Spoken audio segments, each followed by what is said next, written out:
Hole 13 is a 245-yard par 3, the longest on the course. The primary challenge is carry and control. The green is guarded by bunkers, and anything that comes up short can leave a difficult recovery. Players must commit to a club that carries all the way to the target. There's no benefit in being tentative here. Players will look to play a high-controlled fade so that the ball will hold the putting surface, but even well-struck shots can finish in the bunkers, leaving a demanding up and down. This is a hole where commitment is everything. Indecision is what leads to mistakes. Hole 14 is a 475-yard par 4. From the tee, the ideal play is a draw towards the far bunker. Only the longest hitters can reach it, but using that line helps players position the ball for the best angle into the green. Miss the line and the approach becomes more demanding, either from added distance or a less favorable angle. The second shot is all about control. Players are typically hitting a long iron or hybrid into a massive putting surface, over 10,000 square feet, the largest on the course. But size doesn't mean simple. A deep bunker guards the left side, making that miss particularly costly. Players must also pay close attention to pin position, as the size of the green can leave very long putts if the approach isn't properly dialed in. This is a hole that demands both distance and precision. Hole 15 is a 183-yard par 3. It may be the shortest par 3 on the course, but it will demand the player's full attention. From the tee, players must commit to a precise iron shot. There's little margin for error, with water surrounding the target and punishing anything that misses its line or distance. The key here is distance control. The green features two distinct elevation levels, and being on the wrong level can turn a makeable birdie putt into a difficult two-putt or worse. This is a hole that looks simple, but requires precision from start to finish. Hole 16 is a 370-yard par 4 and a clear scoring opportunity.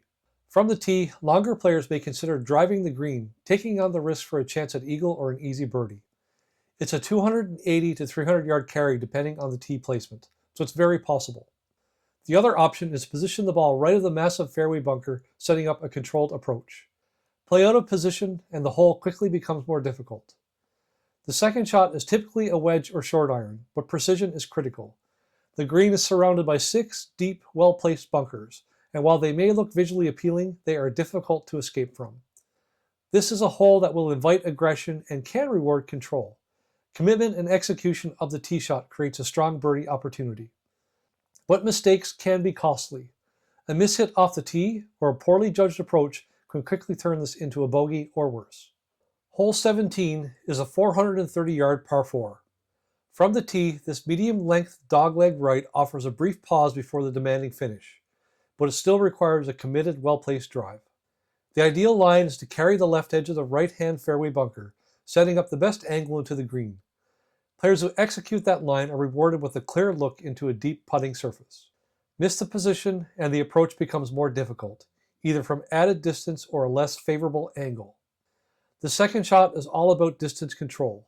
The green is extremely deep with water on the right side and bunkers on the left. Players must be precise with their yardage, carefully factoring in pin position. This is a hole that looks manageable, but demands precision to avoid unnecessary mistakes. Hole 18 is a 473-yard par 4. From the tee, the priority is clear. Favor the right side of the fairway. Players who position the ball here give themselves the best chance to control the approach into a green framed by danger. Even the right rough isn't the worst outcome, but it changes everything. From there, many players are forced to lay up short of the green to avoid bringing the lake into play. The second shot is where the hole defines itself. The ideal target is the right side of the green, staying away from the water that lurks just off the edge. Any shot that turns over too much risks finding the lake. Bailing out into the right side bunkers may seem like the safe option, but it brings its own challenge. From the sand, players are faced with a delicate shot across a slick, sloping green that has water waiting beyond. This is a hole that demands discipline, precision, and complete commitment.